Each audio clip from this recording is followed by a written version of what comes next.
Everybody, welcome to my channel. Katatapos na ng aking trabaho. Halata naman, no? Hindi pa marami yung check-out ko.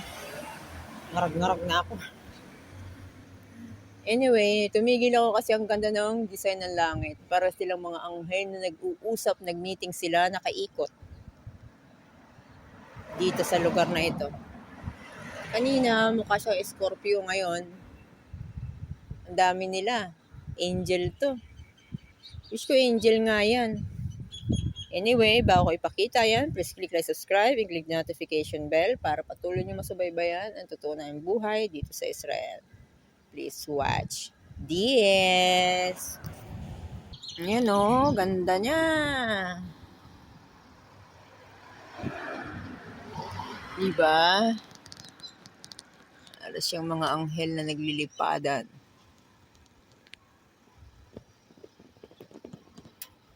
Ganda oh.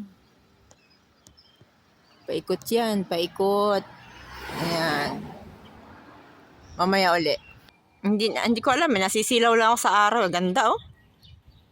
Gondo. Paikot yan. Isang city, niikutan, nagmi-meeting sila. Bago pa ang video na yan, ito yung kanina.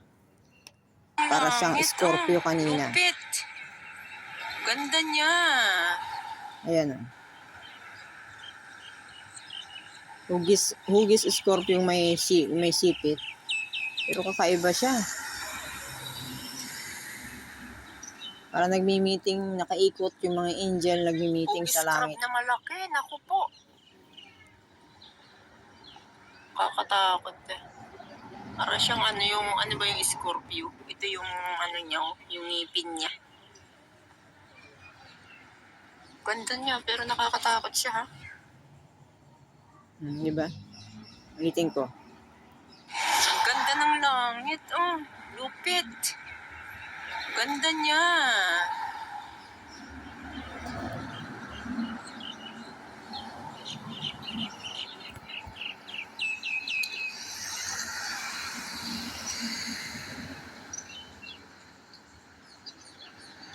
Hugis crab na malaki, naku po.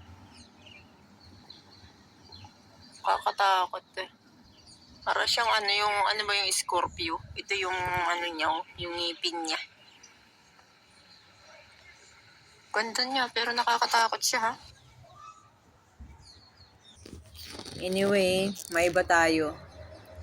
Shoutout dun sa kuya ko na nakasakay sa barko. Tanker siya dun. Mula na nagsigdigmaan ng Iran at US, Israel. Matagal sila dun sa Red Sea. Pabalik-balik lang sila. Ngayon, pinarwag niya sa akin, nangamusta. Safe na daw siya ngayon kasi nakalampas na sila doon sa Yemen. Hindi sila inabutan ng pagsasara. Sasaraduhan daw yung daan. Ngayon yung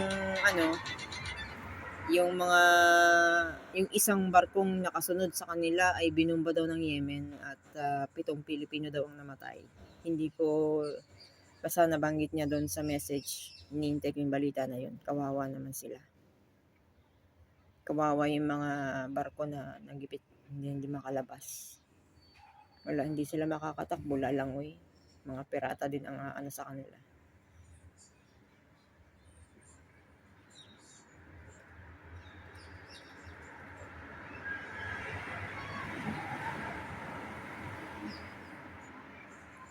Mahirap maging seaman, mahirap maging tanker kasi Middle East. Dadaan ka sa mga pirata. Buti nakalabas na siya doon, sa lugar na yun.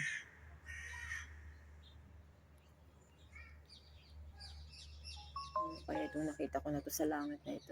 Kakaiba.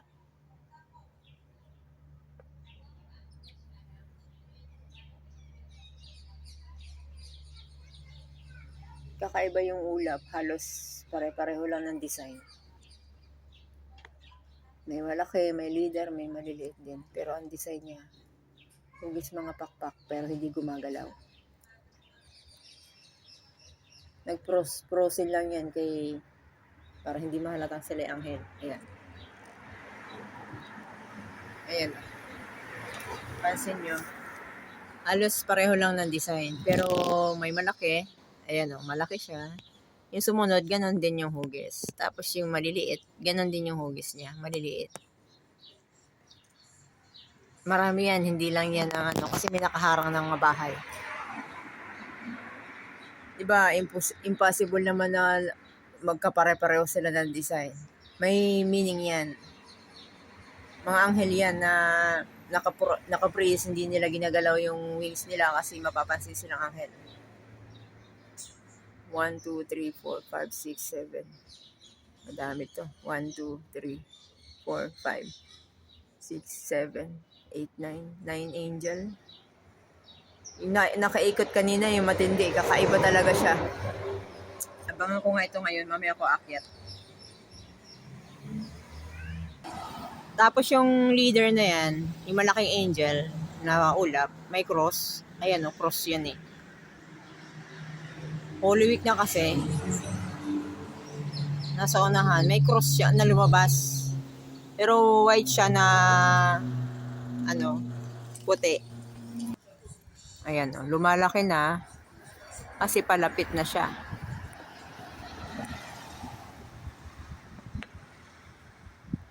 Maganda ngayon sa sunset. Napansin ko kasi dito nung nasa taas ako nang naglilinis ako, yung langit humahalik sa dagat ng Asdod. Kaya siguro yung mga ibon dito rin tumitira eh. Kakaiba dito sa lugar na to. Merong hiwaga ang kalangitan. Anyway, ano man yung hiwaga na yan, inaantok na ako. Tulog muna ako. Tapos mamaya ulit ako kakain. Aakit ako sa balcony. Titingnan ko yan.